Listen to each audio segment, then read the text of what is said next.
Live from the heart of America, it's the James Hendrick Show. From the Hendrick Institute, the Hendrick Center of Excellence in Conservative Federalist Studies. So, with that, there are no exams and no certificates of diplomas. Now, the title of this episode is called Crisis at the Helm. And you're like thinking, well, why? Well, let's think about it. Defense Secretary Austin tested positive for COVID. Did you know that?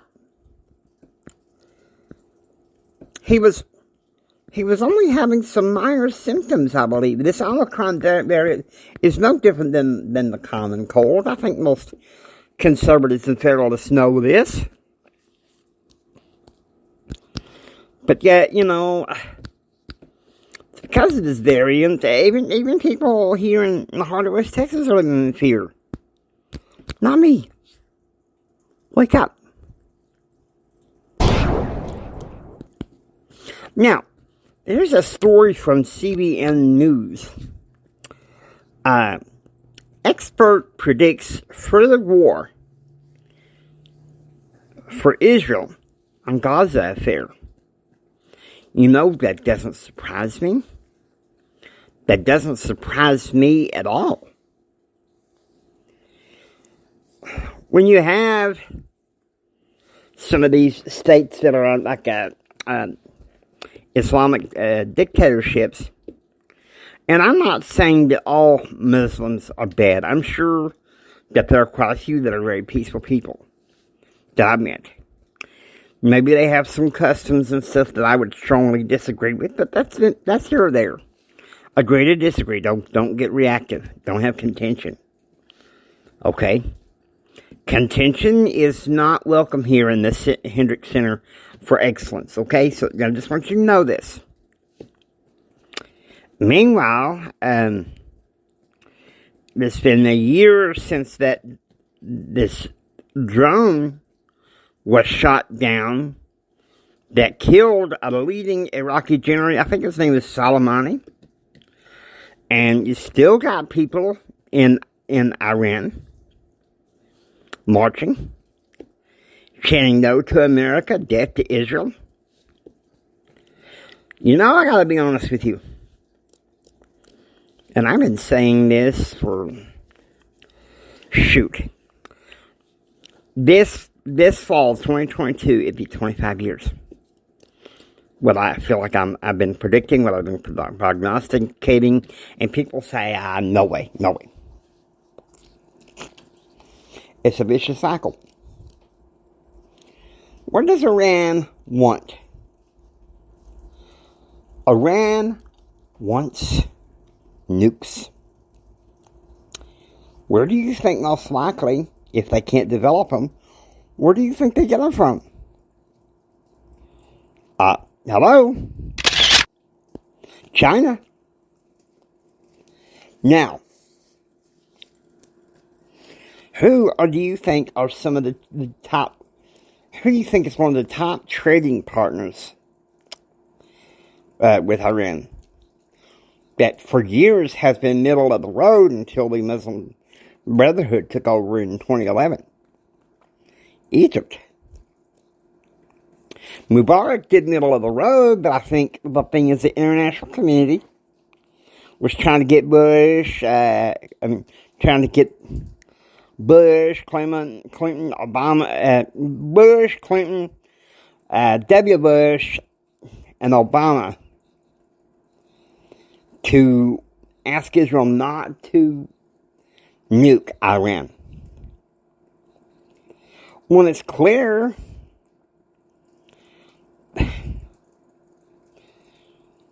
it's like a maniacal nut job that's in charge of Iran. Okay, think about that. Now, here's something else to look at for sure.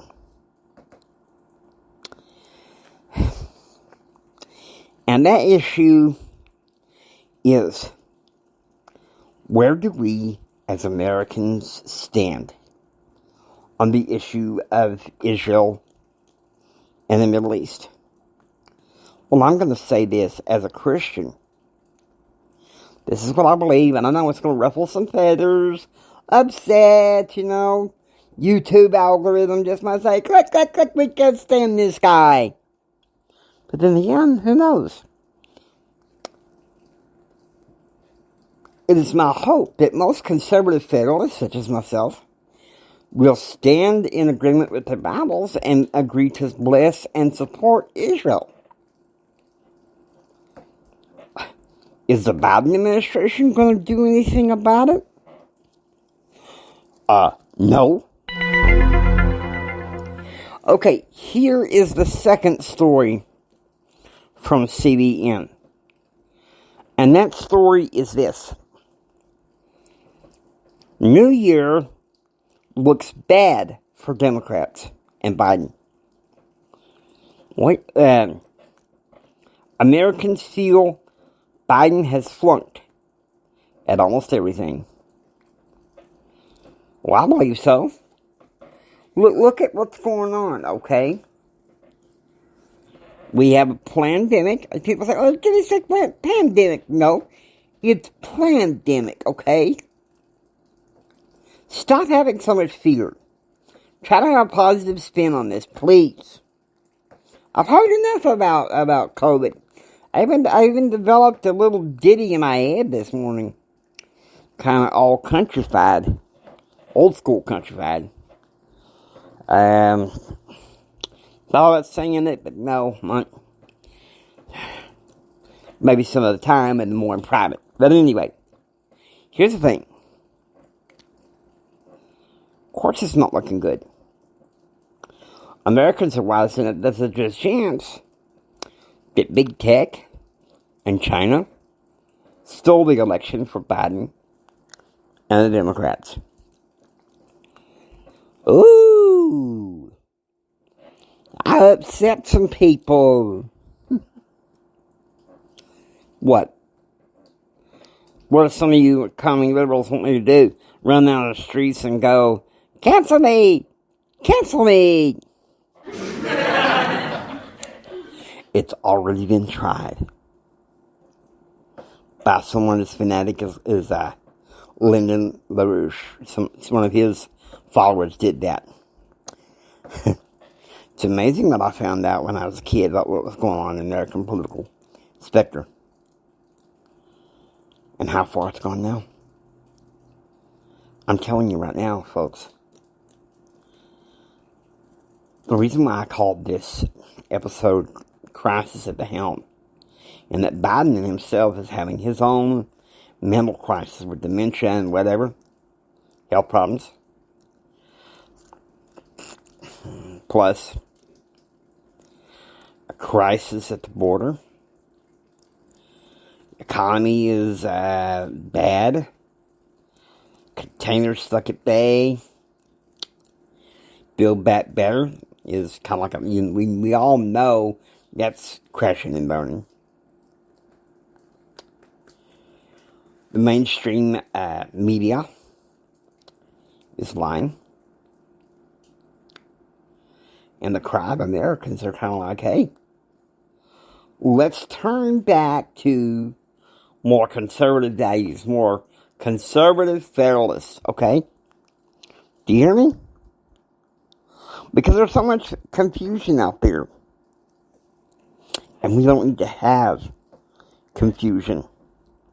We don't need to have contention. And this, I'm glad to have finally found a news source that I feel like is not as reactive. CBN News, which is the Christian Broadcasting Network up in Virginia Beach, Virginia. I thank God for them.